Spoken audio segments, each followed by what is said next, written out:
दोस्तों, middle east फिर से जल रहा है। ईरान और इजराइल के बीच टेंशन इतनी बढ़ चुकी है कि दुनिया को डर है कहीं ये फुल स्केल वॉर में ना बदल जाए। लेकिन सवाल ये है, आखिर ये सब शुरू कैसे हुआ? क्या ये सिर्फ एक मिसाइल अटैक का जवाब है या इसके पीछे पूरी हिस्ट्री छुपी हुई है? आज मैं आपको सिर्फ 2-3 मिनट में पूरा मैटर सिंपल लैंग्वेज में समझाऊंगा।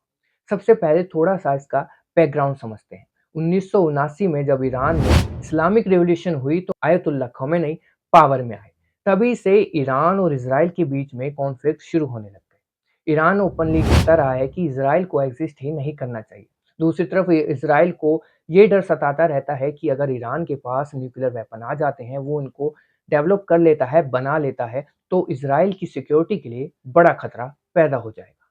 इसी वजह से इन दोनों के बीच में ये टेंशन लगी रहती है और आपस में इनके बीच में ये कॉन्फ्लिक्ट चलता रहता है। सीरिया, लेबनान और गाजा जैसे रीजन में भी ये टेंशन बढ़ती रहती है। अब बात करते हैं अभी की सिचुएशन की। रिसेंट मंथ्स में इसराइल ने ईरान के मिलिट्री टारगेट्स पर एयर स्ट्राइक की, खासकर उन जगहों पर जहां मिसाइल प्रोग्राम्स और मिलिट्री कमांडर्स एक्टिव थे। ईरान ने जवाब में ड्रोन्स और मिसाइल लॉन्च किए। इसराइल ने अपना आयरन डोम सिस्टम एक्टिवेट किया और कई मिसाइलों को हवा में ही डिस्ट्रॉय कर दिया। इस कॉन्फ्लिक्ट में यूनाइटेड स्टेट भी इनडायरेक्टली इसराइल का सपोर्ट कर रहा है। अमेरिका का कहना है कि वो इसराइल की सिक्योरिटी के लिए कमिटेड है। दूसरी तरफ रशिया ने इसराइल और यूएस के एक्शन पर कंसर्न जताया है और एस्केलेशन रोकने की बात कही है।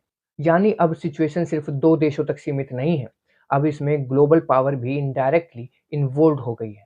दोस्तों, अगर ये कॉन्फ्लिक्ट और बढ़ता है तो इसका असर सिर्फ मिडल ईस्ट तक ही सीमित नहीं रहेगा। ऑयल की प्राइसेस बढ़ेंगे, ग्लोबल इकोनॉमी पर इम्पैक्ट होगा और नए अलायंसेस बन सकते हैं। इसलिए पूरी दुनिया इस सिचुएशन को क्लोजली वॉच कर रही है। तो सिंपल शब्दों में, ये सिर्फ एक मिसाइल वॉर नहीं है, ये सालों पुरानी दुश्मनी है, न्यूक्लियर टेंशन और रीजनल पावर स्ट्रगल का रिजल्ट है। अब देखना होगा कि डिप्लोमेसी जीतती है या कन्फ्रंटेशन और बढ़ता है। अगर आप चाहते हैं मैं ऐसे ही और कॉम्प्लेक्स इंटरनेशनल इश्यूज को सिंपल लैंग्वेज में समझाऊं, तो इस वीडियो को लाइक करें, कमेंट करें, शेयर करें और चैनल को सब्सक्राइब करना ना भूलें। धन्यवाद।